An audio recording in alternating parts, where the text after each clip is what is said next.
It was 6 in the morning. I got a knock on my door, a really loud knock, and I thought it was my dad who had locked himself out or something. So I opened it, and it's the LED flashlights and the really obnoxious bulletproof vest and the dragging me out into the cold when I'm in my pajamas. That was not fun. They seemed pretty shocked by the sarcastic, belligerent, angry teenager that they dragged out of bed that day. I don't know if it's just that I was 19 or that I was a girl, but they didn't expect this.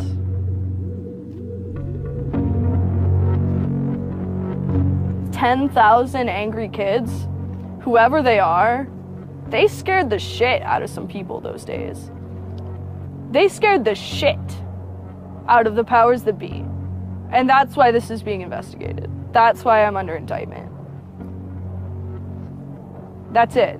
Because between the days of December 6th and December 10th, 10,000 angry people proved to the government that their regulations, their ideas, their view of PayPal, their view of WikiLeaks, their view of the Afghan war and Egypt and Tunisia and Libya, it didn't fucking matter. Their opinion no longer mattered because someone was out on the internet kicking ass. The computer hacker group Anonymous is claiming tonight that it took down the website of the Federal Appeals Court in San Francisco this afternoon. They took down Senate.gov servers, they've taken down HB Gary. Sony's claiming they did $150 million worth of damage. So many confidential files that tonight, because of these hackers, can be in the hands of anyone. Visa, MasterCard, the PayPal situation. The criminals who hacked into Sarah Palin's private email. The Church of Scientology says Anonymous is a cyber terrorist group of religious bigots. Anonymous and this other group called LulzSec. They seem to be wanting to prove a point. Anonymous kind of was like the big, strong, buff kid who had low self-esteem. And then all of a sudden punched somebody in the face and was like, holy shit, I'm really strong. And Anonymous calls itself the final boss of the internet. And sometimes it proves to be really fucking true. You are going to violate the freedoms of the internet, you certainly better watch the fuck out. They are kind of the rude boys of activism. There's a real rough edge to them, which I think also is one reason why they garner so much love and hate from people too. They represent a certain sort of chaotic freedom. Individual, young, nameless, faceless folks are having geopolitical impact. I mean, it's both exhilarating to realize that and terrifying to realize that. It kind of depends on how that power is wielded. We are legion. We do not forget. Expect us.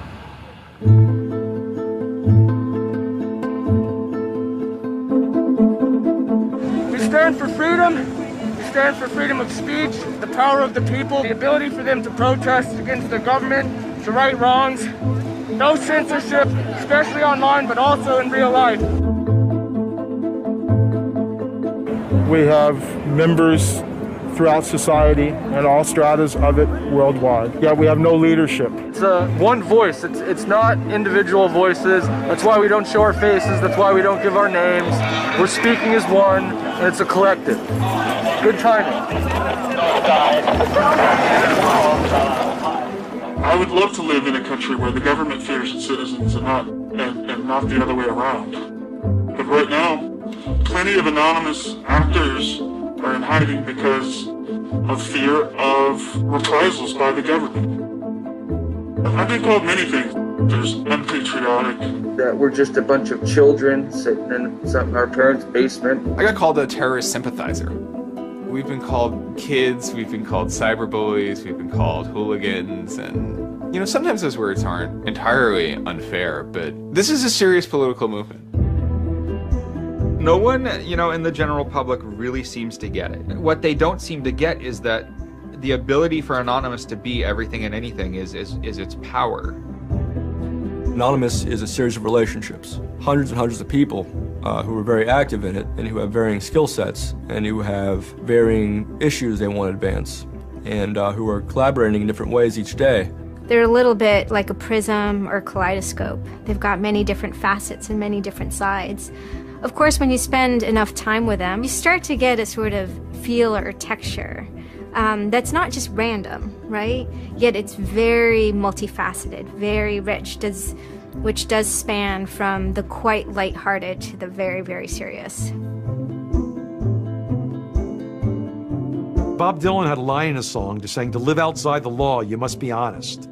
They might do something which isn't technically correct, maybe it's not legally correct, but they're doing it for purposes that in their minds at least are ethical. People who know what they're doing, who share an ethos, who have a commitment to exposing and humiliating the man, who have a very low tolerance of lies and what they perceive as evil on the part of overweening power structures.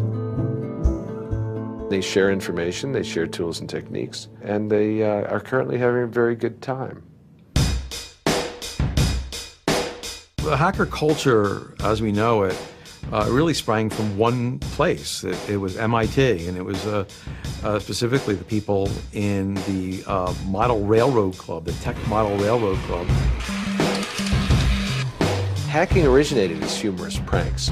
When the guys at MIT put a Volkswagen up on top of the dome of the building, and people woke up and saw the car up there in the morning, or they measured a bridge by the body lengths of somebody. I would say his name was Brian, and discovered the bridge over the Charles River was, 822 Brians.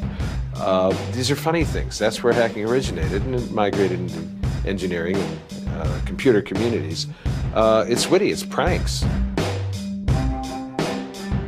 Basically, Microsoft and Apple both got their entire start off computer crime. Bill Gates stole pretty much all of MS-DOS. Steve, Jobs, he was creating boxes to defraud the phone company, I always saw hacking as implicitly political. But hackers, whether they're conscious about it or not, whether they're explicit about it or not, make a statement about how we should treat information. And some years after my book came out, one of the people I wrote about, Richard Stallman, got very publicly and explicitly political about open software, and he believed that software should be free. Free as in freedom, not free as in beer, as he put it there. Behind it, whether misguided or not, there's a political impulse. Hacktivism was a term coined by a group called Cult of the Dead Cow. The Loft had an interesting relationship with the Cult of the Dead Cow. There was 3 members that were in both organizations. And we kind of kept like the serious security research that they would do under the Loft name. And if they were doing some sort of just goofy stunt-like things, they would do it under the Cult of the Dead Cow name. Because the Cult of the Dead Cow was really kind of sort of like a propaganda type of organization. They had a guy who was the minister of propaganda. They're kind of merry pranksters. Like everything they did was completely over the top. They would dress up like Mr. T sometimes. They would do rap songs at DEF CON, like a rap performance. One of the guys there, I think his name was T-Fish, short for Tweety Fish, coined the term hacktivism because he saw one of the things his group was doing, which he called hacktivism, was writing software that people in other countries could use to communicate securely, even if their government was spying on them. So the principle was freedom of expression. It was everyone should have access to the internet. Everyone should be able to communicate and get their message out on the internet. Even more important in countries where there was repressive regimes, that if you said something against the regime, they would come and take you away and you weren't saying it anymore. A good place to start are with what has often been called virtual sit-ins, which use the tactic of a denial-of-service attack. Denial of service has been around for a long, long time. The equivalent of like if you for some reason wanted to disrupt a bus service, right? You can hire 1,000 extras to all go and like line up at the bus station, right, and get on the bus. And so that anyone who was really trying to get on the bus couldn't do it, right? It's as simple as that. When you stop trying to visit, website goes back up, no permanent damage. And this tactic has been used by a number of different groups. Probably the most famous is the Electronic Disturbance Theater. Another really interesting case happened in Germany, where a group of activists got together who wanted to protest the fact that the airline Lufthansa were using their planes to deport immigrants, and they would take down the site. And in fact, eventually the German courts ruled that this was a legitimate form of protest. From airport security to subway bag checks, there's no question it's a new world post 9/11. It's worse now for humans post 9/11 because intrusion and surveillance, which is always going to be misused by those who can misuse it, has created a different kind of society in which freedom to move unobserved is a privilege only of the rich. Privacy is a privilege only of the rich. Hackers see the technology giving them sanction to buy that privileged exclusion as well. Intrinsic to the technology is the power to self-transcend and get out of the hump of the bell curve and move forward to a par with the masters of society and do battle with them on an equal level playing field. That's activism. Anonymous grew out of what's known as 4chan. And essentially, this is just a website where people can upload images and you don't actually give your name. It's just sort of anonymous. When you look at 4chan, you're often surprised because it looks like a site from like 1995 or something. The idea is very simple. You post a comment and you post a picture. And you can post under your name or anonymously. And it's separated into boards about particular topics. So there's a topic on anime, there's a topic on weaponry. There's like a 4chan board for origami, and you just upload interesting pictures of origami.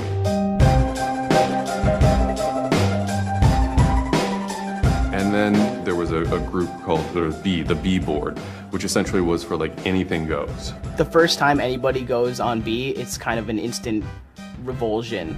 Because there's never a time that you go on there where you don't see something horrible. That instantly puts off a lot of people. The idea is post something that can never be unseen.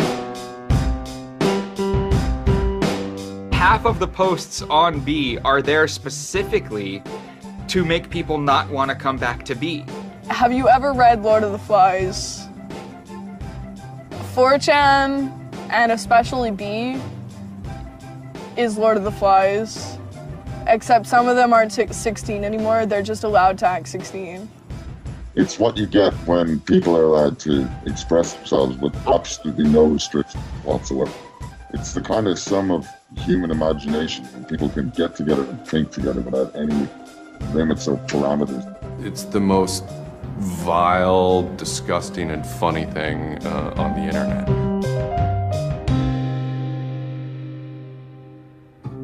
4chan was founded by Chris Mootpool when he was very young, maybe 15. In the early 2000s, he started 4chan because he was a big fan of Japanese animation. Chris Mootpool is the sweetest kid you've ever met in your life. He's small and he's got these sort of like tiny features, and he runs the most disgusting website in the world. What I think is really intriguing about a community like 4chan is just that it's this open place. As I said, it's raw, it's unfiltered, and sites like it are kind of going the way of the dinosaur right now. They're endangered because we're moving towards social networking, we're moving towards persistent identity, we're moving towards a lack of privacy, really.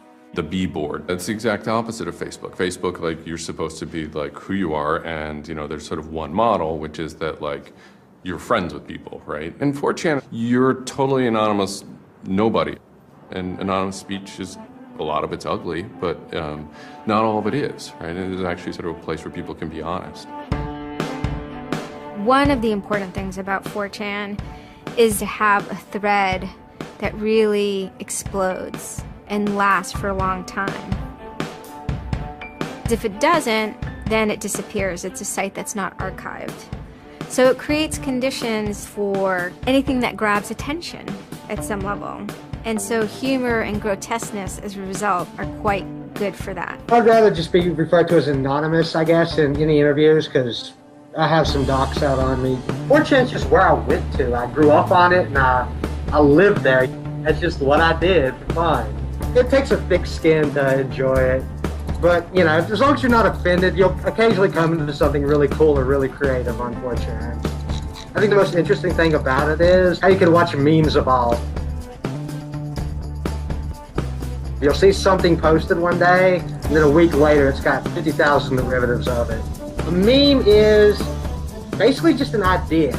It's kind of like a gene, but in the realm of the idea. A lot of the great internet memes that we all know and love, you know, lolcats, right? You know, little cats doing funny things, and then they have, you know, Icon has cheeseburger, right? All that stuff seems to start in this like petri dish that is 4chan b-board.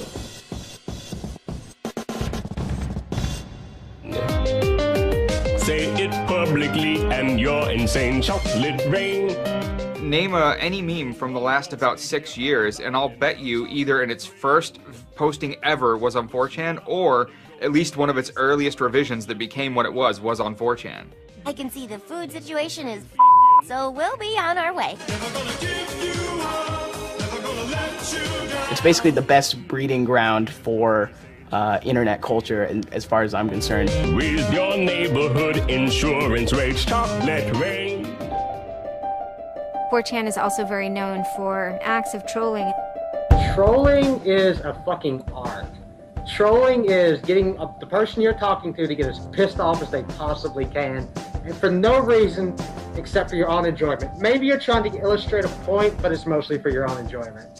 For them, it's funny that like people think the internet is serious business, and if people think the internet is serious business, it's a troll's job to make their life terrible. The idea of anonymous came initially as a joke.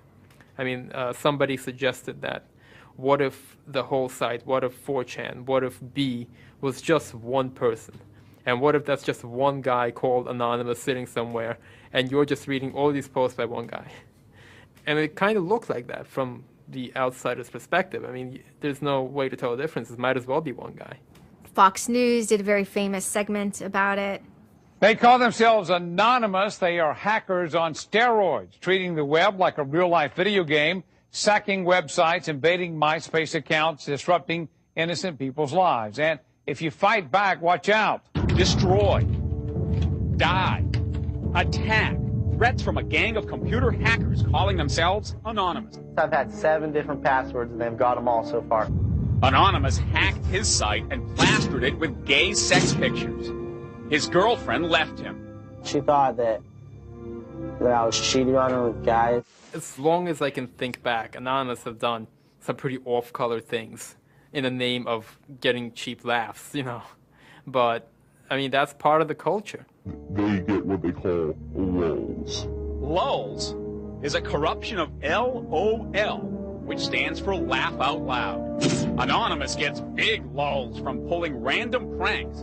For example, messing with online children's games like Habbo Hotel. Habbo Hotel was this online community where you had an avatar and you walked around and talked to other people. It was kind of like an early version of, you know, World of Warcraft or Second Life or any of those virtual worlds. What the people on B did was invade Habbo Hotel, created, you know, thousands of avatars. They all had this one uniform of a black guy with a big afro wearing a black suit.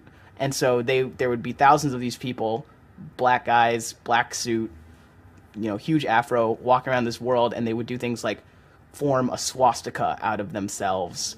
And I think that was a real landmark because it was when they were able to see that, you know, they can use their numbers to do something really interesting and really disruptive. So we blocked the entrance to their pool, and that just pissed them off so fucking much. It was fucking beautiful. That was fucking just wonderful. Wonderful times. Those kids love that pool. They love the shit out of their pool. The goal was actually to offend everyone, simply because the idea that we could offend you by drawing a little shape on the screen was stupid to the people involved in it. They were like, really? You're going to get that mad over us just drawing this on the screen? Wow, well, you need to refocus a little on life because this should not be upsetting you that much.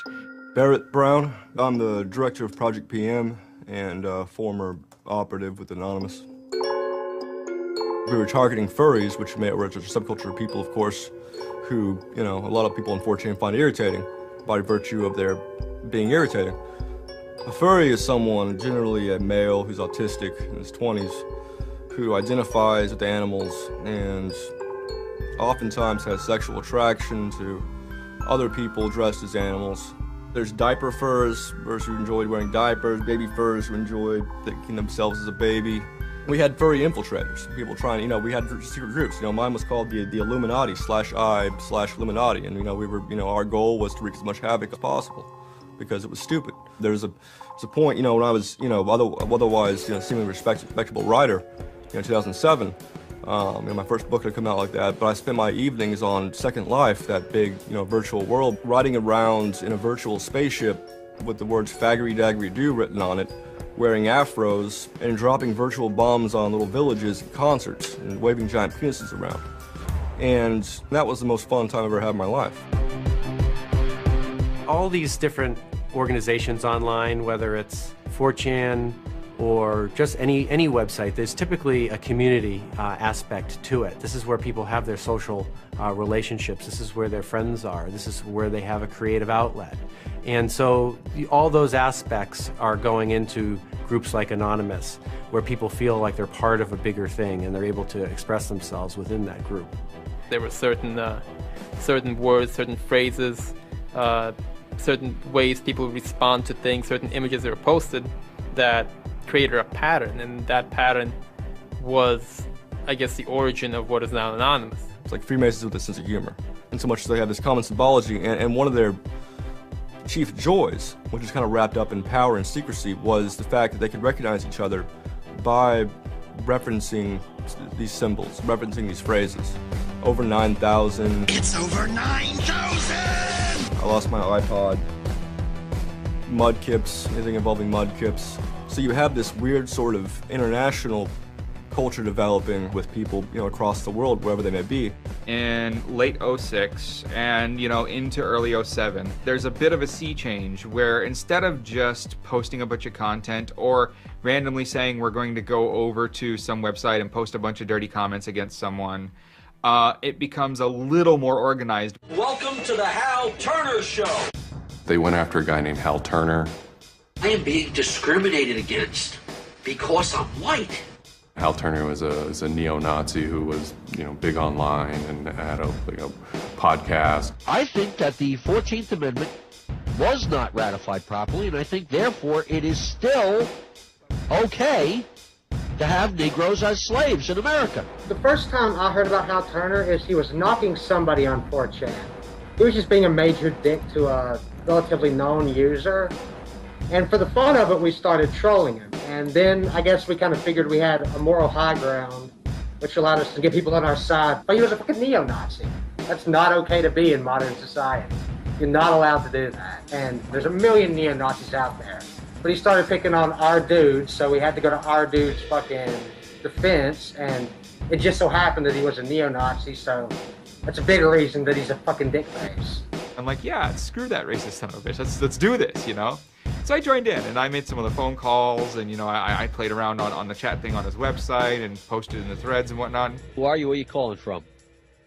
Hola, this is Pedro. Spick, Diego. don't call my radio show anymore, you filthy spick animal. The college that I you're go on the Hal to Turner Show. has begun an integration program where they try and purposely lower standards to bring more blacks and quote unquote diversify the campus. And by the end of the next 5 years, they intend to bring over 9,000. He was just a horribly racist radio personality who seemed to handle it well when you called in. Like, he could handle being berated by Anonymous.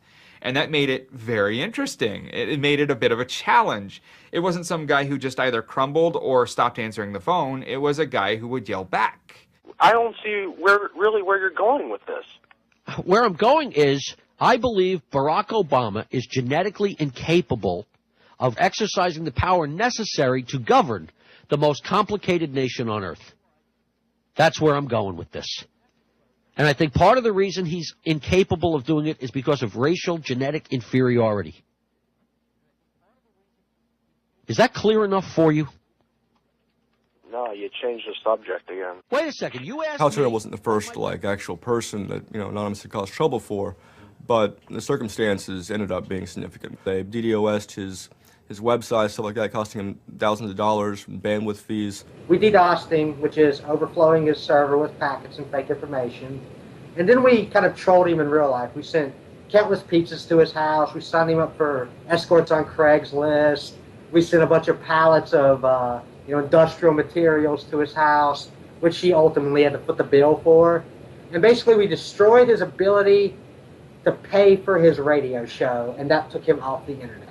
He was super pissed. And then they ended up getting some real hackers to help them out. Like, this wasn't sort of pranks. They actually were able to get into Hal Turner's private servers and his mail servers, and find some interesting emails that he was serving as an FBI informant, which, if you're a right-wing neo-Nazi, is not a good thing to be. And obviously him being an FBI informant, and also his reaction, his sort of douchebaggy reaction to the raids, damaged his credibility within the white nationalist scene, which is a shame. Hal Turner's gone. He's been prosecuted by the feds for threatening judges. It wasn't supposed to be different, but it ended up being different. People who observe Anonymous see this group called Anonymous going after this white nationalist and say, oh, hey, look, Anonymous must be some kind of activist organization. So by virtue of those people joining Anonymous, Anonymous becomes more of an activist organization. What follows is a period of confusion and anger in which the original Anonymous people, the sort who want to keep Anonymous as this nihilist little, ridiculous group, are upset that now, that the most terrible thing on the internet is now becoming a force for good all of a sudden. Anonymous has never been about getting media attention or getting all of this attention towards it. I mean, it's a community, a pretty sometimes insular community that just kind of kept to itself, made jokes and made content. But that was, of course, changed completely, just turned completely on its head when Chinology started. Anonymous began to become less of just a culture, people who wanted to perform pranks, and more of the internet's first army. I'm Mike Vitale, and my handle is Seth Dude. Now, this is January 2008. Anonymous is strong now. We're not a little dinky fucking group anymore. This is millions of people worldwide, and we're watching. And then Scientology stepped in with a big target on its chest. A video came out of Tom Cruise. It was supposed to be like an internal Scientology video, talking about secrets of Scientology.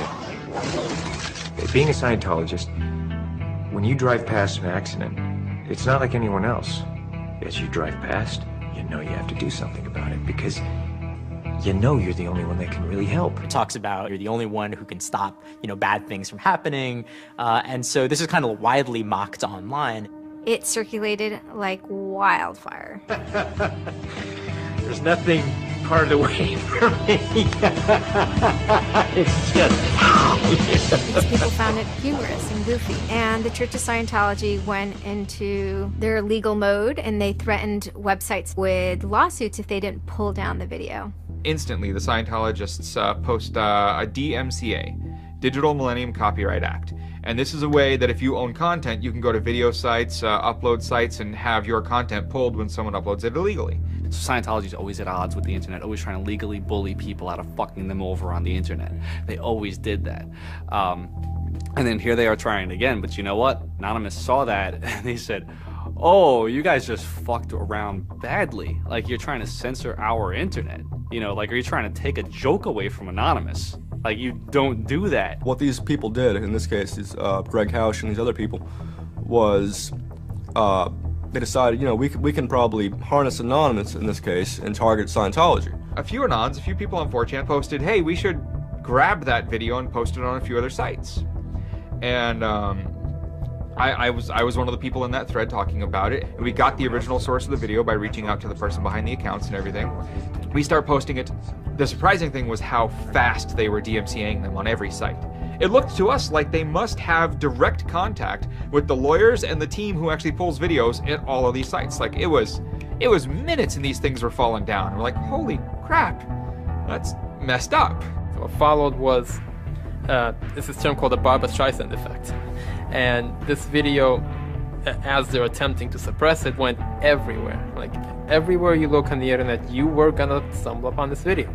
Actually, Gawker, the site that I worked for, was, I think, the first one to put it on the website, and we got in a huge legal battle with Scientology, who wanted us to take it down.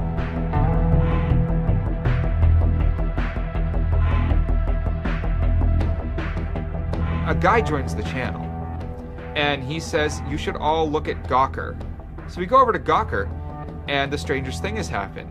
This big media company had the video up on their front page and basically had a comment underneath of it that stated very clearly that the FBI would have to come take their servers to get this video taken down, that they were sick of this abuse that was going on. That made us think, what have we gotten ourselves mixed up in here? Scientology is an interesting target because in some ways it's the perfect inversion of what geeks and hackers value. At so many different levels: science fiction, intellectual property, discourses of freedom, science and technology. It's very proprietary, it's closed. And so in some ways, if you had something like a cultural inversion machine and you stuck geeks and hackers in there, you'd get something that looks a lot like Scientology.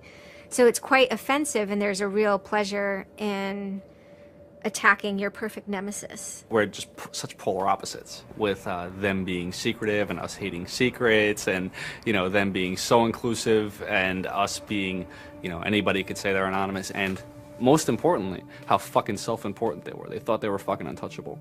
They thought that they were like their own little church mafia and shit, And Anonymous will, it's like a play toy now. We're gonna make you guys look stupid as shit. What really kind of dared us and set us off about Scientology is specifically the treatment of their critics. Anybody who says anything bad about Scientology is automatically some sort of criminal, some sort of crazy person, a drug addict. It's just that kind of mentality, that kind of, like, if anybody says anything bad about you, we're gonna fuck you over in the worst possible way. It resonated like this feeling of disgust within us. That was a big problem. That was the big problem. The censorship aspect of it. The audacity of this cult, this creepy cult, to go into our territory and tell us that we can't post this? No, fuck them. No, it's not gonna happen. And people who knew what Anonymous was to begin with were like, oh my god, Anonymous is going to go to war with Scientology. This should be really interesting. Especially because it's two weird-ass groups. I mean, I've been an Anon for a long fucking time. I know Anonymous is really strange. They're weird, and the stuff we like is weird, and it's really not mainstream at all. Now you have Scientology. Also really weird. A lot of crazy shit goes down. Anybody on the outside who's seeing this is going, let's watch these two retards fight. Like, both their pants are going to fall down, they're going to triple, and it's going to hurt everybody, and it's going to be hysterical. And what happened was all these people who were geared up, the infrastructure was built to war with other Anons, said, you know what, fuck it. Everybody's going to get together and pound the fuck out of Scientology. And then that's when 4chan kind of reared into action, really reared into action. And they started to troll the Church of Scientology. And this took the form of pranking the Dianetics hotline, ordering pizzas. Every fax number we get, we're sharing them all. Every number we get, we send black pieces of paper on a loop until we sold their ink. I go to call them on the phone, and it's busy. And that's their main fucking Dianetics hotline. Their Dianetics 800 number, you can't get through because Anons have completely fucking clogged it. And just probably saying stupid shit. The whole idea was just you call them just to keep them on the phone. What's an Elron? How do I Dianetics my face? They were not expecting that, and they couldn't handle it.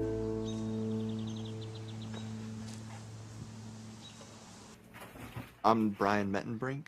I always liked anything technical, mechanical, anything sciencey, really. Computers do what you tell them to. They don't all of a sudden start doing weird stuff, and if they do, it's probably your fault. And I always like that, they're perfect, really, in a way.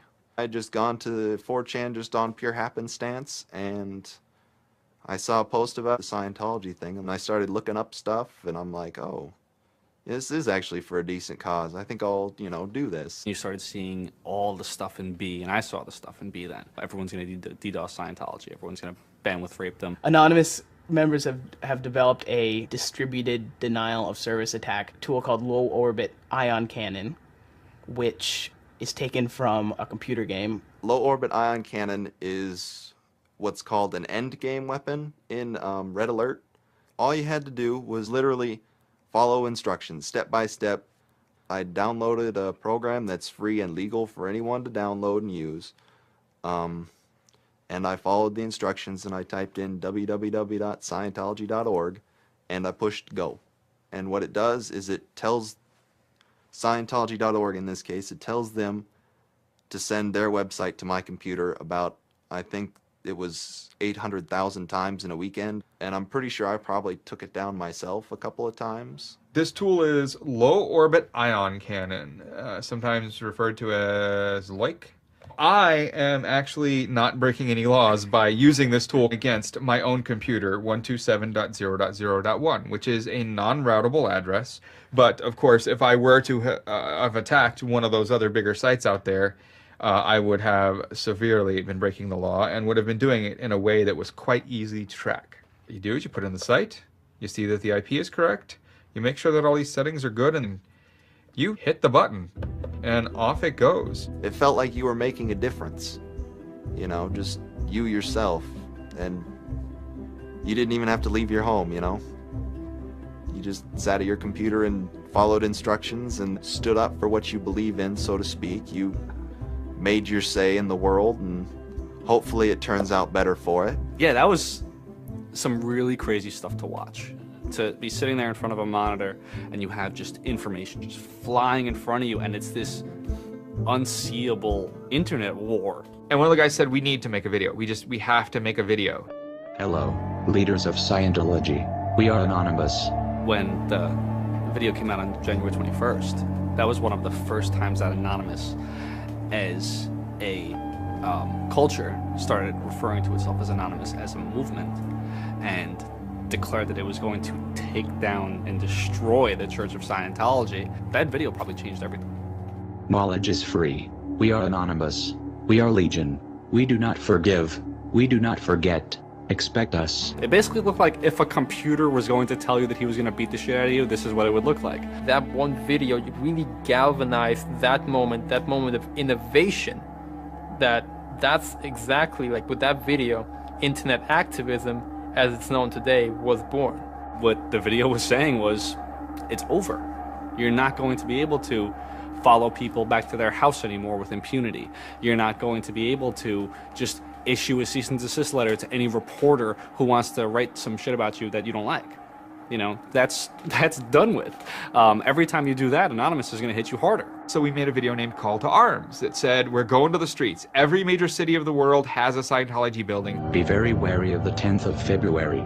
Anonymous invites you to join us in an act of solidarity. Anonymous invites you to take up the banner of free speech, of human rights, of family and freedom. Join us in protest outside of Scientology centers worldwide. And you just see this consensus forming that it's going to happen. So we made the third video, the code of conduct. Don't bring weapons. Dress accordingly. Cover your faces, because they will try and find out who you are and screw with your life. Rule number 17. Cover your face. This will prevent your identification from videos taken by hostiles. Scientology has a history of harassing, stalking, and just generally doing horrible things to its critics. So people needed a way to hide their identities. A lot of people had very legitimate fears. They don't want to be followed home. They don't want to be stalked. They don't want to put their families and themselves in danger. Everyone was going, well, we're going to wear a mask. What's the only fucking mask that we all already know or have a joke about? And it's the Guy Fawkes mask. You see the movie V for Vendetta, you know, the ending scene where everyone's wearing the Guy Fawkes mask. That is very reminiscent of what Anonymous thinks Anonymous is.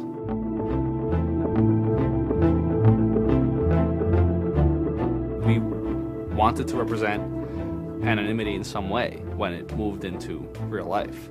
I think that the Guy Fawkes mask was one of the most natural things to happen. It is the idea that none of us are as cruel as all of us. You have this massive crowd of people who are anonymous that is going to fight against a bigger thing and win. Even after watching the video, it's like, yeah, this is great, but who's actually gonna do it? Who's gonna step up? Are people actually gonna get out of their house? And I guess we were really affected by the stereotype of of that whole community that are being internet nerds, that too afraid to leave their mom's basements. I figured maybe 50 nerds from every city somewhere might show up and wear their masks at a building for a while and leave. No one thought that they were going to come out. This is me on the way there. I haven't slept. I'm very fucking tired. And I remember going to the park that day, and it's really fucking early in the morning, which I thought was a bad idea. And I'm smoking a cigarette, and I'm looking around like, where the fuck is everybody? There's nobody here. So here I am, sitting in Bryant Park, waiting for the other announcers to show up. I remember thinking like, oh fuck, like, am I gonna be the only one in the park? Am I gonna walk to Scientology with fucking 6 or 7 people? Which totally defeats the entire purpose of this, because now they could single me out, you know? Then I get up and I start walking around and I see there's a lot of green balloons over there for some reason. On the other side of the park, there was like fucking 200 people. There was Guy Fawkes masks everywhere. And I'm like, holy shit, this is huge. There's a fucking lot of us. That's pretty good. I had no idea how many Anons there were until we started moving. And it just fucking got bigger. I remember walking through Times Square, and everybody in Times Square was an Anon. Like, and you know, this is like a fucking 1,000 person per like fucking minute foot traffic area. And everywhere I'm looking, I'm seeing fucking Anon symbols. It was fucking wild. It was really wild.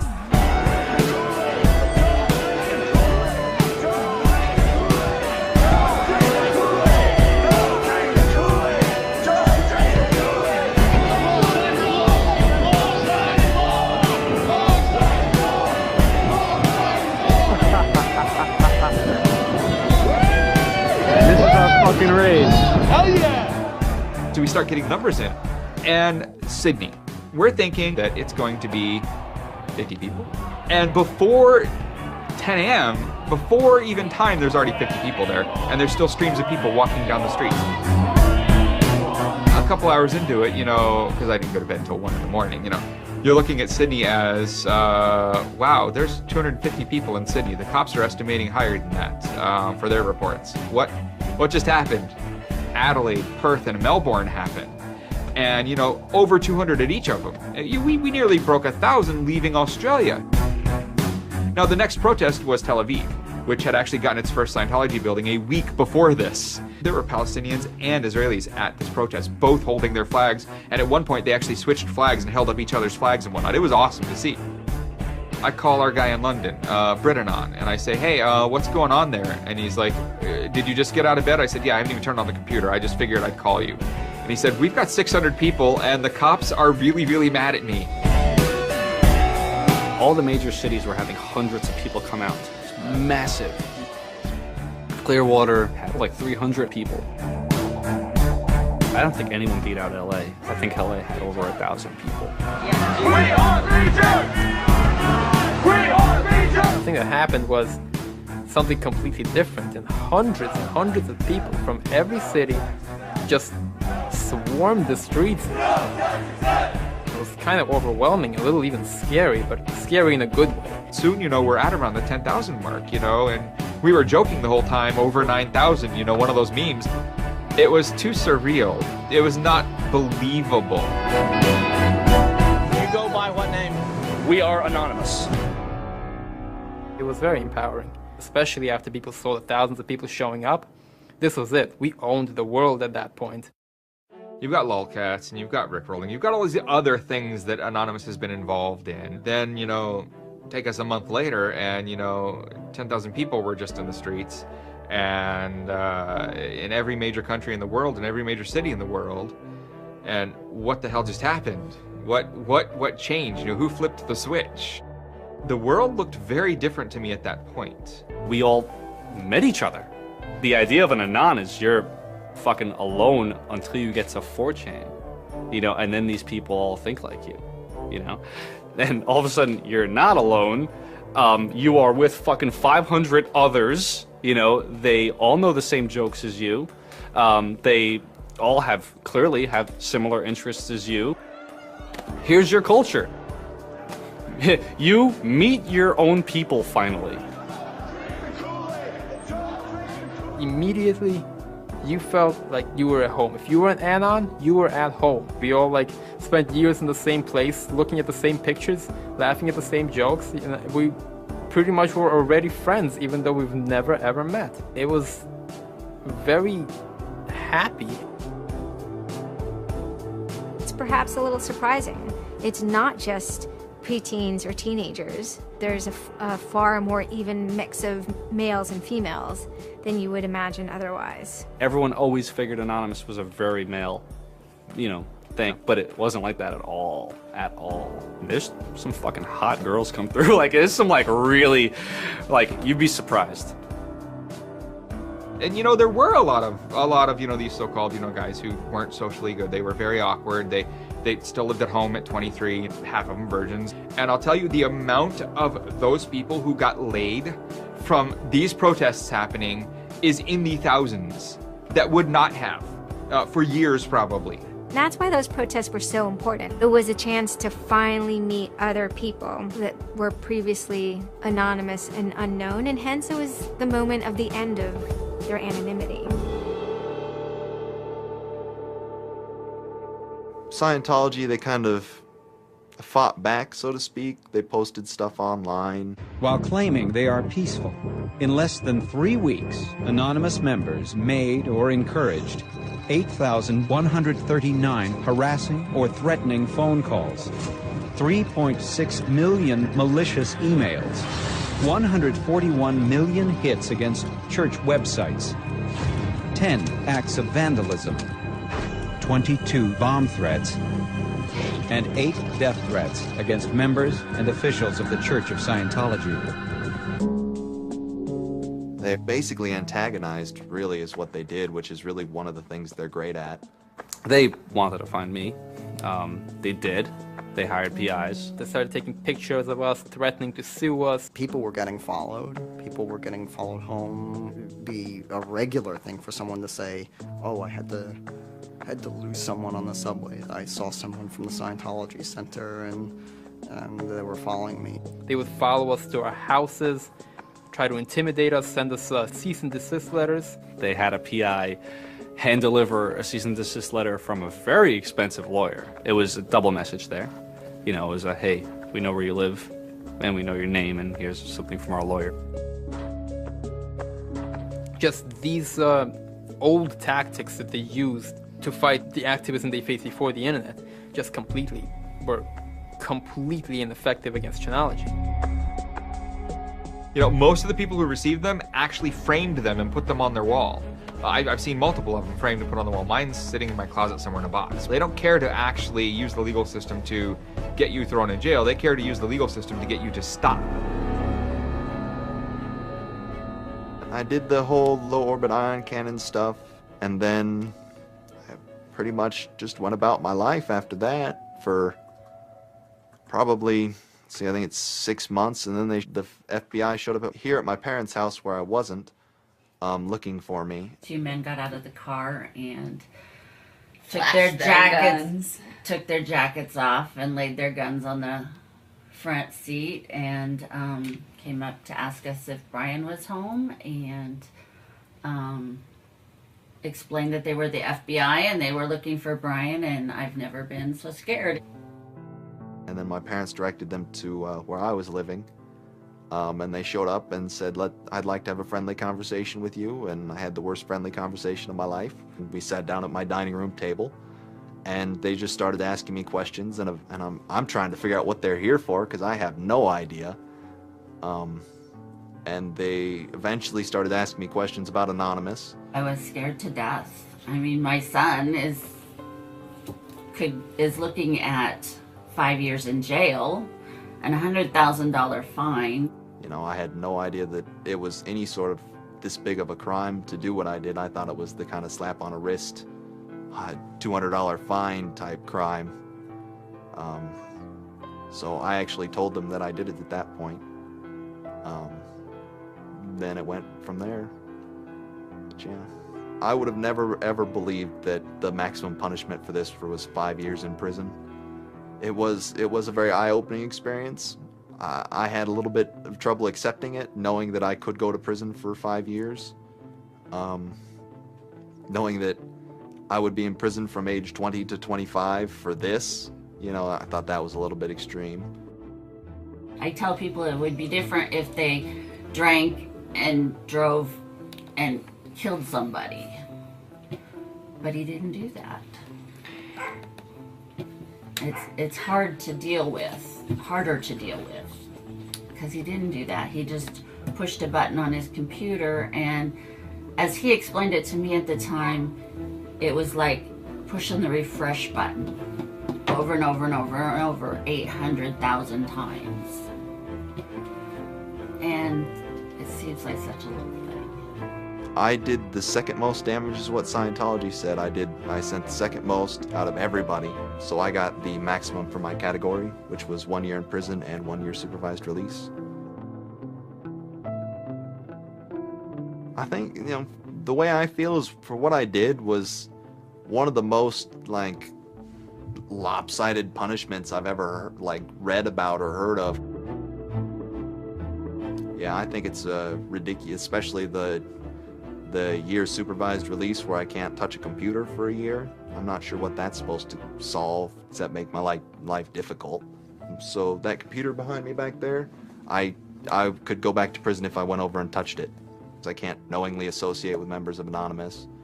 They just made a big deal about Scientology as a religion and that this is America and you can believe in whatever you want to believe, and I'm pretty sure they actually compared me to like the KKK and the Nazis and stuff in the courtroom.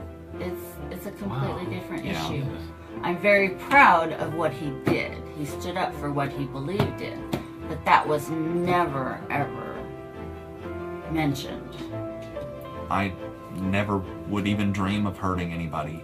You know, it's just not me.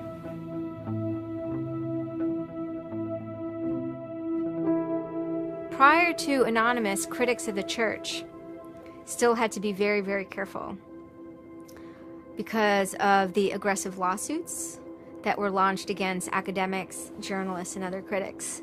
I would say that era is over.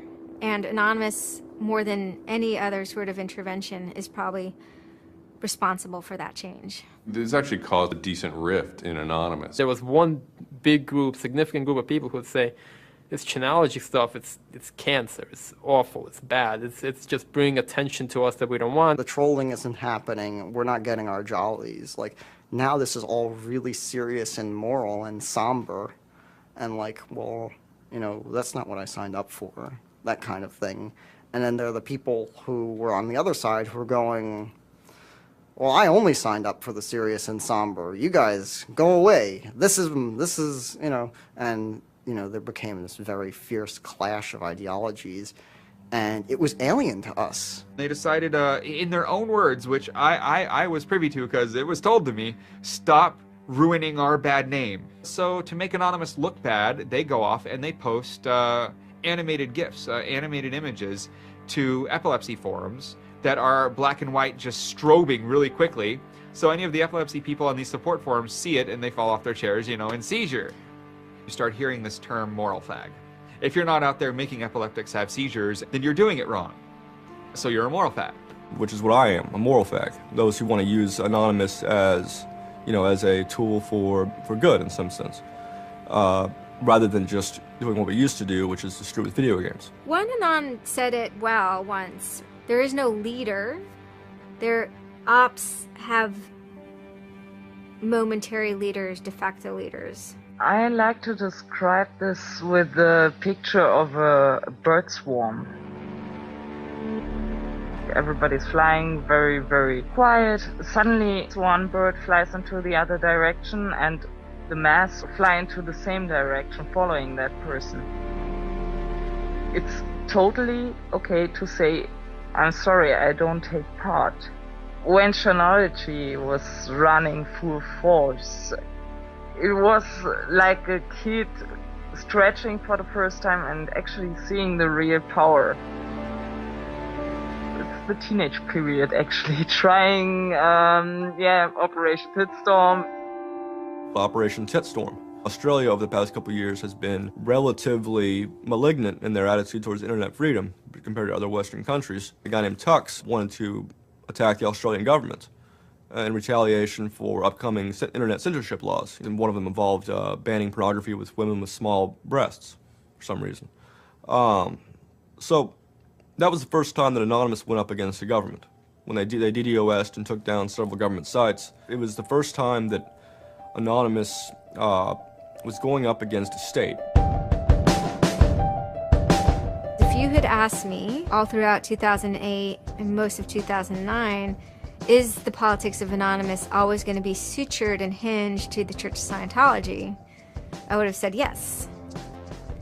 And it became unsutured, unhinged, when a different political wing was born in 2010. The Motion Picture Association had hired an Indian software firm to DDoS the Pirate Bay. And Anonymous, coming out of 4chan, DDoS, the Motion Picture Association of America, as well as then other groups like the Recording Industry Association. It angered people for a lot of different reasons. I mean, obviously one of the reasons was that they were attempting to censor the internet. Another of the reasons, though, was that, you know, people in Anonymous had been arrested before for taking part in such attacks. Say on the Church of Scientology and other targets that there had been before. I think there was a big sense of the hypocrisy in it. This was the moment a kind of networked kind of architecture was born, where there was a different node that was unrelated. Some people crossed over, and they were connected by aesthetics and by ethics, and yet this was a different ship that was sailing.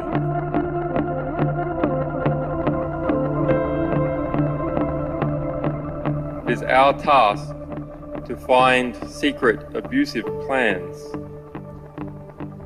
and expose them where they can be opposed before they are implemented. The interesting thing about someone like Assange is that he actually also sprang from, you know, a hacker culture. It's a mentality of spreading information. Julian was Mendax. He was the greatest hacker that ever walked the face of the earth when I was a kid. I mean, they rumored he could move satellites around in space by hacking into NASA. I mean, you know, maybe it never happened, but I mean, it was, you know, it was a myth that kept young kids like me wanting to, like, you know, plug a computer into a modem and see if I can move some satellites around. WikiLeaks is an instantiation of the hacker ethos. Truth wants to be free, and we want to liberate it. WikiLeaks released a huge trove of diplomatic cables. There was a lot of controversy from every quarter of society.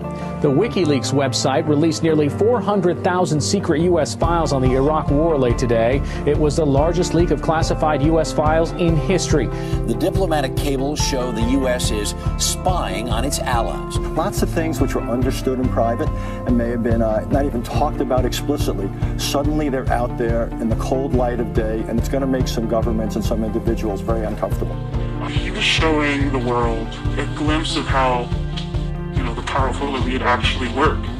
At least to some extent. I mean, these are fairly low-level diplomats sending messages back and forth, but it's a side of government you hardly ever see, and it's pretty eye-opening. And you know, once it's out, it's out. I think information wants to be free, but let's look at it. Let's analyze it. It's important that we know such stuff. It's important that we know what our governments do, and if they don't tell us, then somebody has to. There was one particular moment that really sparked the fire, and this was when PayPal, MasterCard, and Amazon pulled services for WikiLeaks. So all of a sudden there's no way to actually like process donations to WikiLeaks. And then people went and found like neo-Nazi groups. Visa and MasterCard were perfectly fine with you being able to, like, you know, PayPal being able to like make donations to them. But WikiLeaks, no. You can pay the KKK, you can donate money to the Westboro Baptist Church with your PayPal and your fucking MasterCard, but you can't give any money to WikiLeaks. And I think WikiLeaks is doing a good thing. It's just a total hypocrisy. They got their little fucking banking mafia to fuck, you know, WikiLeaks over. People were incredibly angry. There was a real sense of rage. I think there was a sense that WikiLeaks was exposing the lies that the government had told to the people, and the government was desperately trying to make sure that those lies weren't exposed. And there was just an intense, I can only call it fury.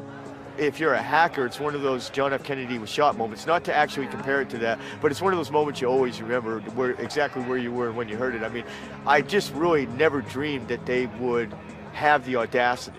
Anonymous very quickly moves into an attack mode. Anonymous DOSed PayPal. They were pissed. Cyber protests, sit-ins, however you want to look at it. DDoS is a tool that is a big giant, it's like driving a finish nail in with a sledgehammer. The numbers of participants were massive, massive. And they managed over the course of a couple of days to disable the websites of MasterCard and PayPal. It was like watching the hack magician finally get a trick right, because you're not expecting it, and then it's magnificent. It was beautiful. Because what you had is people finally stood up for something. How long has it been since we had a huge, really relevant protest? I'm not talking Tea Party, I want to bring my guns in public. I'm talking 10,000 angry people said this is not right, and I want to do something about it. Soon after, January 2nd, I believe, WikiLeaks was blocked in Tunisia. And Anonymous got wind of that. They then intervened, at first solely for the purposes of like stopping the kind of censorship that was happening. They did some DDoSing, and this was a time period where they were getting involved with what I would call non-internet-y social movements and building lines of solidarity. My name's Pete Fine. You can call me an internaut or a hacktivist. Telecomics is an ad hoc cluster of volunteer net activists who have spent much of the last year trying to keep the internet running in the Middle East. During that time, we saw the Tunisian government not only censoring and filtering the internet, but also doing some kind of technical trickery to steal people's Facebook passwords and delete their posts and see who was posting what, and, you know, fake posts, stuff like that. Some Tunisian hackers came to us. They were members of Anonymous, and I didn't even know we had members of Anonymous in Tunisia, so it was a shock to me. And they had they had the keys to some parts of the kingdom, so to speak, when it came to the dictator in Tunisia. We went in on behalf of those Tunisian Anons, and we helped them get that and extract it, and then it went to WikiLeaks. The Tunisians overthrew Ben Ali, who was kind of a repressive dictator. A revolution that was facilitated by the internet, by Facebook and by Twitter.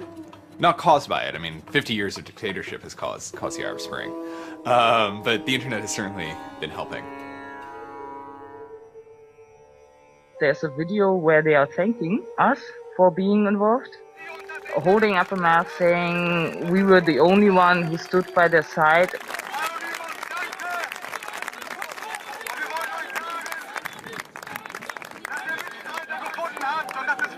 For me, it was awesome to hear that and to feel the connection. The same group of hackers that target anti-WikiLeaks sites have now turned their attention to Egypt. In kind of the lead up to the Egyptian revolution, we would tweet on people's behalf. We would get people from Egypt who were unable to access Twitter on their own on our IRC network, and we would take reports from them and tweet them out using our account to kind of help them get the word out about what they were experiencing. Some of this shit is personal. And one of the things about the movement as a whole, when Egypt rolled around, is that Egypt broke us emotionally. Watching in real time with live feeds that we helped set up, Egyptians get massacred with machine guns. It was different, and I have never in cyber activism wept before. It's never bothered me like that. It's never been able to touch me the way Egypt touched me. It was fucked up that we were watching people killed for no reason other than leaving their homes, that these people had every right to freedom, that they had every right to choose their government. And then January 27th, January 28th rolls around, and the Egyptian government starts shutting down the internet. I mean, just for the whole country. The whole country. There's this fantastic traffic graph that you can see the traffic coming out of Egypt, and it looks like, you know, like this. Just totally stops. And we were just shocked. I mean, we were just like, what the fuck? Like, what the fuck? To think that a country would completely cut itself off as much as it was able to from the outside world was pretty unthinkable. You know, we know bad things go on in the dark places. And suddenly it got quiet. I remember that somehow burned into my brain that first Twitter was flooded and suddenly everything was quiet. That's the kind of thing that could start riots. I think when Mubarak did what he did, I think it really upset people here as well as in the Middle East. I put myself in their place, and I found myself in a desert of nothingness because he just wiped out everything that my world incorporated. That just showed me and everybody else that the same thing can happen at any time, at anywhere, in any government. Anonymous and the people on the internet stood up and said, go fuck yourself. You want to shut down their internet? Fine. The people on the internet will show them how to turn it back on. It's almost like the internet as an actual thing. It's like the internet is a living thing. It's like a conscious thing that gets up and says, no, you can't do that. A lot of my friends helped with encryption, helped people on the ground in those countries validate SSL keys and certificates, and really showed them how to subvert their government and become free. And then Telecomics started to tweet connections to the internet, dial-up connections. In Egypt, the care package we put together included some kind of our comms information, the ham radio and dial modem details. In total, we helped coordinate and run about 500 dial-up modem lines. We also Googled up treatments for tear gas and other kind of basic medical treatment and found folks who could translate that into Arabic. Sort of put this together in a nice one-page PDF and fax, and off it goes. I think the most effective thing was shutting down government websites. We're taking your dictator's web pages down. It is cyber warfare at that point. When you're dealing with a dictator like that that's killing people, all the gloves are off. We are going to not just take your websites offline, we are going to destroy your every communications. We are going to wreck you like a nation state would wreck you. In Cairo, Egypt, the crowds are shouting and screaming.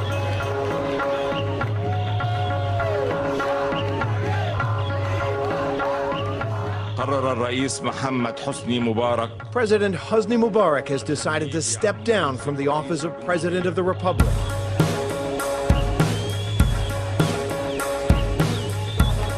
When Mubarak left, it was a hell yeah moment. People can rise up, people can make a change. And I think for a lot of people in America, it was the first time they had seen people rise up and take down their government and say, we're sick of this shit. We're sick of the oppression. We're sick of living as slaves to your power.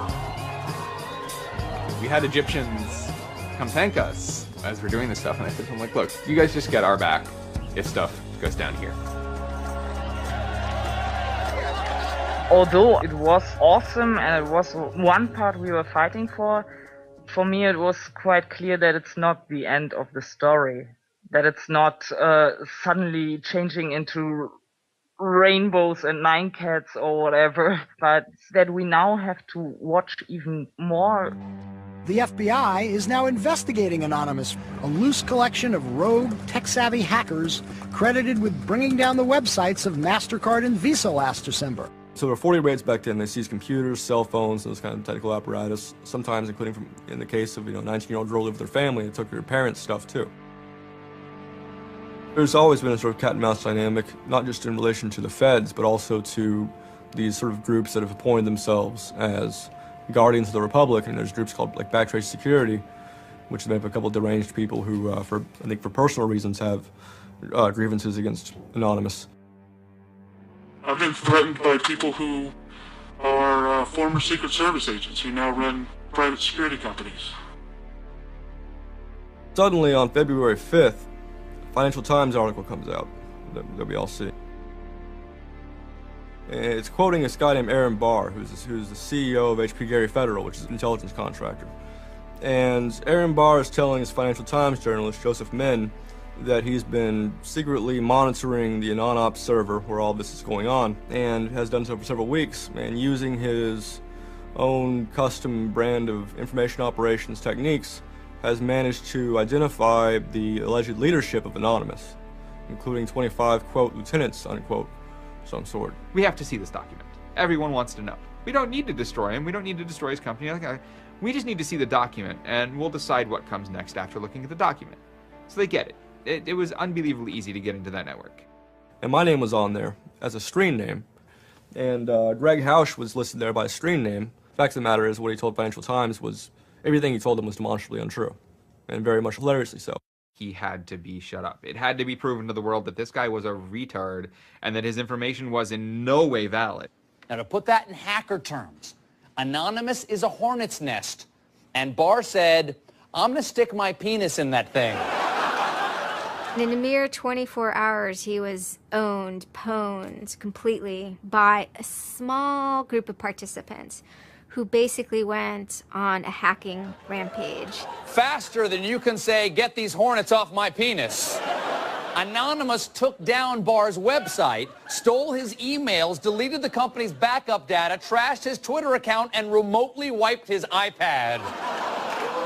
And he had just reached the Hammam high level on Angry Birds. The HB Gary hack brought about 70,000 emails.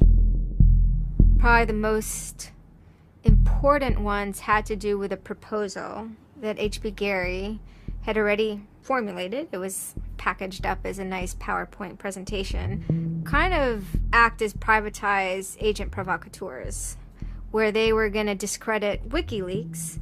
HB Gary was proposing submitting fake documents to WikiLeaks, and then when discovered as fake, the error could be called out and it would discredit WikiLeaks. Right. So, so there's a lot of like specifics that I can't talk about. So let me try to answer that though in a general sense. Well, first of all, it's probably no surprise to anybody, I'm not a big fan of WikiLeaks. I think that the broad purpose of trying to get as much information, proprietary or classified information for the government, expose that, is an extremely destructive and dangerous purpose. As Julian Assange had a few months before noted that they had information on a major bank showing wrongdoing, and Bank of America somehow knew it was them. And the proposals involved for Bank of America and the WikiLeaks problem, they entailed conducting information war on WikiLeaks and its supporters, creating dissension within WikiLeaks, DDoS attacks. You also wanted to launch cyber attacks on WikiLeaks infrastructure to get information on document submitters. Well, one thing I guess I want to make sure is clear is, you know, none of those activities had actually occurred. You know, in business, there's you know, when you start proposing or thinking about an idea, there's a brainstorming phase, and somebody says, well, what if, you know, what could we do? What's theoretically possible? Well, still, this was an idea. This was proposed. This was something that you thought about. Right. They also wanted to go on a campaign kind of targeting Glenn Greenwald, who's a reporter for Salon, who's an outspoken kind of critic of the government and supporter of WikiLeaks. It seems like you're trying to attack a journalist here. Yeah, and I don't want to talk too much more about Glenn Greenwald, but other than, you know, what I previously said is, you know, there was never an intent to attack journalists, not on my part. You know, nor I guess I should say I should generalize that and to say that, you know, I would never just outwardly attack a journalist, other than if I felt that there was a journalist in my mind that was acting unethically. That, you know, that is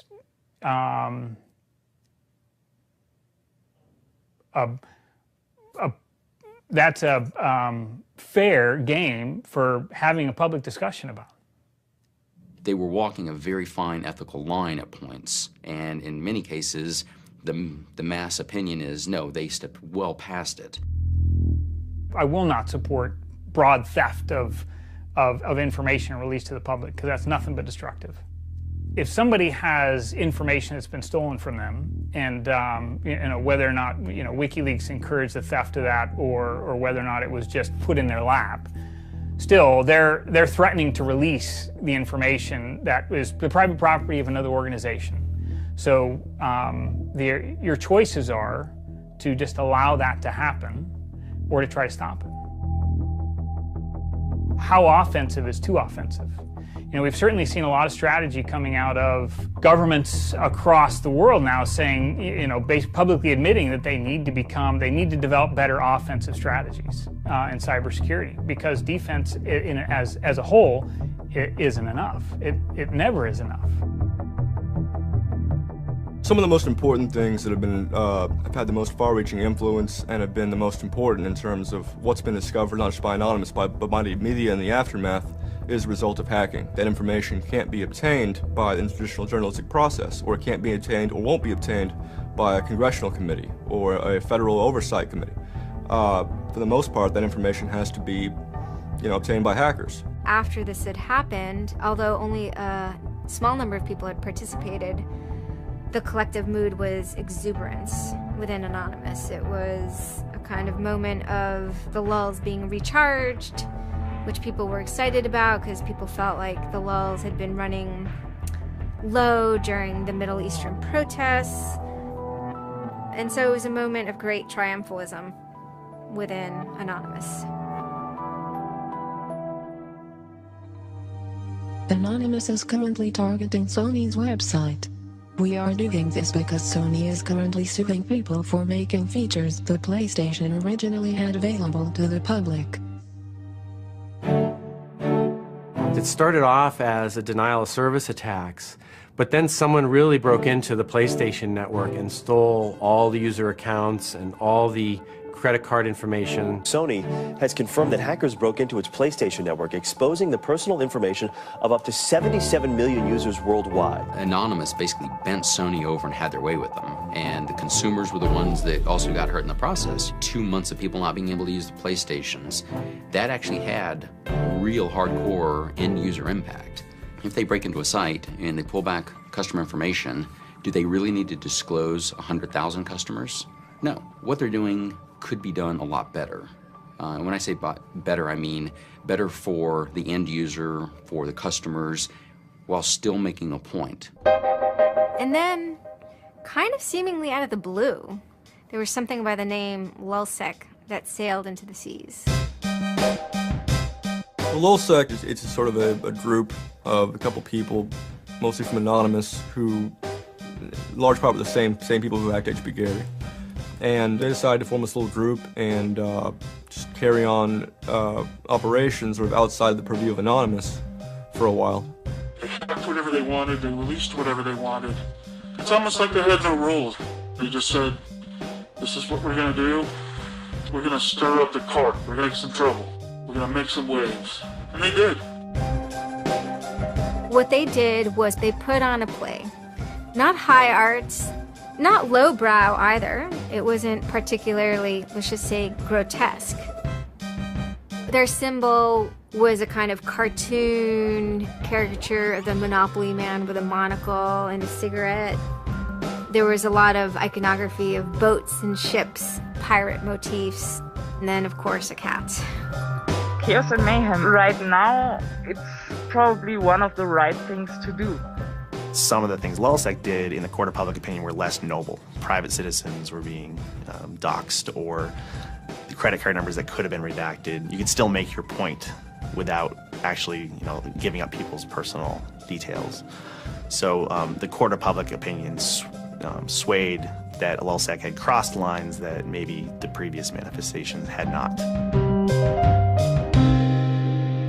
Collateral damage, such as the release of docs and people's personal information who are just caught in the crossfire, really, of an anonymous confrontation, is something that a lot of Anons don't really support.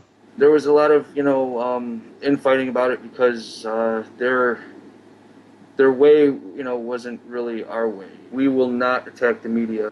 PBS's Frontline runs a documentary on mainly focused on Bradley Manning, the alleged leaker to WikiLeaks. And for a lot of Bradley Manning supporters didn't like it. They felt it was a little too psychologizing, right? It was like looking a little bit more like his personal life than like why does he leak the documents and what the documents actually meant. They hacked a website putting a story that Tupac and Biggie had kind of escaped the world of celebrity fame and attention and retired quietly and discreetly in New Zealand.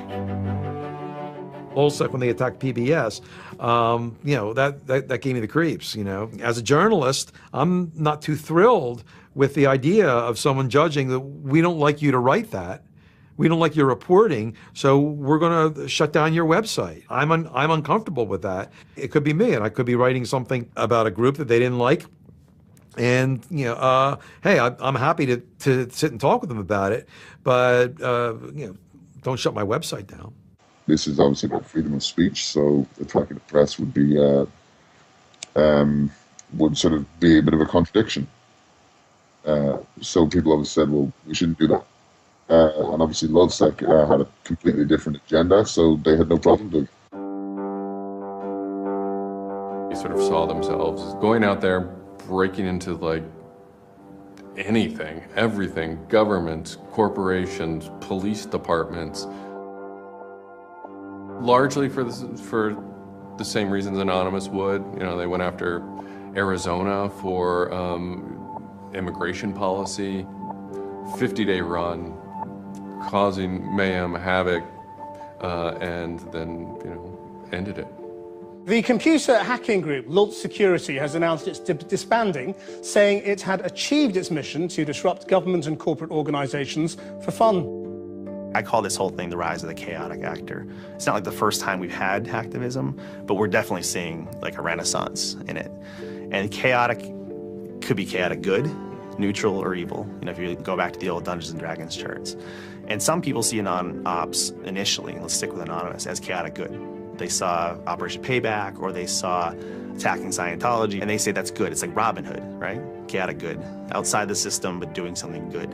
Other people saw Anon as chaotic evil, like the Joker. They just want to see the world burn and doing potentially irreparable damage. And the truth is, yes, it's the entire column of chaotic.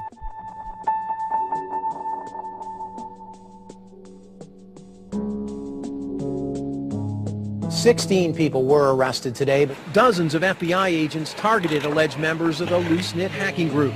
Armed with search warrants, agents hit 6 homes in New York, along with locations across the country. The people arrested yesterday were suspected of attacking PayPal's website after the company shut off payments to WikiLeaks. Defenders of the hackers say they're merely engaged in civil protest, but FBI officials worry the disruptive cyber attacks could move in a more dangerous direction. So the FBI shows up at 6 in the morning, and it was really obnoxious. And I remember being frustrated and angry because there was nothing that I had done that would have justified an FBI search warrant. They came and guns blazing, all this other good stuff, busted down the door. I immediately just dropped down to the floor, 180, didn't want nothing. I wasn't trying to fight nobody. Theory of the case is they were, you know, they flooded, quote unquote, a number of people flooded access to PayPal, thereby creating economic distress to a protected corporation. End of story. This is not a case involving identity theft, involving outing emails, involving violating privilege, involving theft of services, involving, you know, shutting down business. It is a pure case of internet or cyber sit-ins. I think when Barack Obama gets on television and says, flood the switchboard, shut down the Republicans, send the message, that's legal. And even if you accept what the theory of this prosecution is, it's no different. This is an electronic sit-in at its finest. If you're a pedophile, the average is 11 years. If you're a computer hacker, the average is 15. And I think that's ridiculous. So, yeah. I mean, no, that's ridiculous. I mean, you can go molest children and get less of a sentence than you would for breaking into someone's phone. Even if you accept what the government is saying is true, what is important is that people are participating in the process. It is very much the process. It is sitting in a counter in Selma, Alabama, 500 Freedom Riders refusing to allow people to go and sit in at a segregated lunch counter. They write books about that stuff. It is demonstrating in a street corner saying no to a war. It's just a different, it's just a different vehicle. It's the same results. For 9 months I ran from my indictment, but they busted me. I went to jail, I bonded out, and then I held a news conference, you know, because as risky as that was and against my lawyer's advice, I wanted the world to know some fucking things about what's going on. I didn't want the feds to have the only voice in the dialogue. This document alleges that I am the notorious hacker activist known to the world as Commander X. I am Commander X. The indictment further alleges that I am in association with the global internet freedom movement known as Anonymous. And I say yes, I am immensely proud, humbled to the core, to be a part of the idea called Anonymous. You know, I would never compare myself to people like Gandhi or Dr. Martin Luther King, but they were one person, and they were willing to go out and change the world. And their messages live on every day, through everybody. And to not take the chance of having something like that to do is foolish. I only wish we had 50 million Mercedes. I feel a lot more comfortable as a guy getting towards the tail end of his career if there were more Mercedes. There's always going to be legal consequence when you decide to break the law. That comes with the territory. And it would be naive not to expect that. The question is whether the punishment will be proportional to the crime. And I suspect it might not be. People will be watching very closely to see how these cases proceed, on what grounds, and whether there's any room during the trials to think, especially of the denial of service attacks, as a legitimate form of protest. So much of our lives are now configured, at least in part, on the internet, so we better start thinking about how we claim parts of the internet as spaces that we can also protest in. This is the point in history at which you decide whether or not protesting is possible online. You can stand up and you can say freedom of speech extends to online. We have the right to not be monitored by our government because of our opinions. It's up to you. You're in the position of Huck Finn. Do you remember Huck Finn at the end of the book? He's told he's got to take that slave and give it back. Two things will happen if he doesn't. One, legally, he'll go to jail, because Jim is property. Two, he'll be damned eternally and burned in hellfire, because he's an evangelical environment in Missouri. And Huck smokes his corncob pipe all night and thinks about it, and next morning he says, well, damn it, I'll go to hell then. In other words, he discovered that in order to be an expert at ethics, you had to transcend the legal and sanctioned religious appropriate truths of the day in order to access the meta-truth of both legality and righteousness. Well, hackers see themselves as Huck putting down that corncob pipe and saying, all right, I'll go to jail. All right, I'll go to hell, but I'm going to do the right thing. I suppose the question you really want to ask is, would I do it again? And honestly, after thinking about it, I felt that I did what was right. I had a belief, I still do, that what I did was the right thing, and hopefully someone got some good out of it. You know, I'd love to think that maybe I stopped someone from joining a cult. You know, probably wouldn't tell on myself next time, but you know, I don't think I would have changed a single thing other than the whole talking to the FBI thing. Yeah, just the little detail that kind of changed everything. Yeah. I'm angry. Occasionally I have small breakdown moments of terror,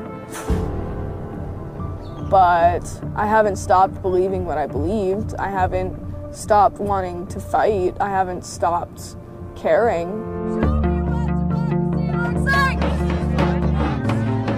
Show me what democracy looks like!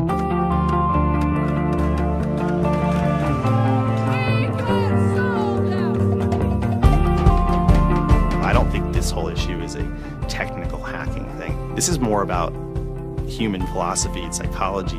What's motivating us? Why is there so much unrest or disenfranchisement or anger that would lead people to want to take matters in their own hands and join these? Whether you think it's bad or not is irrelevant. It's not going away. I have stood upon the mountaintop known as Anonymous and looked down on a world inflamed with revolution.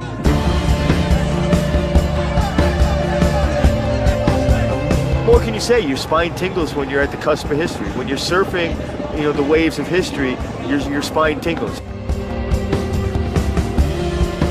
There's a lot of people in Anonymous who feel very deeply and very sincerely about their contribution towards democracy around the world. And I think that's one of the main things that I'm most proud of about Anonymous. There are things that I'm not proud of about Anonymous, but we stand against censorship and we stand against oppressive governments, even our own. It's a very noble thing. If you have power in real life and you have money in real life, it doesn't fucking matter on the internet. What matters on the internet is your actual ideas. How smart you are, the quality of you. And when certain organizations that, they want to extend their real life power onto the internet, it's not gonna fucking take because of Anonymous. And history teaches us that change simply doesn't come with flowers. It doesn't work. If they say I'm a criminal, damn, well, then I will be one. Anonymous is an evolving thing. It's like a phoenix. It might occasionally catch fire and burn to the ground, but it'll be reborn from ashes. It'll be reborn stronger.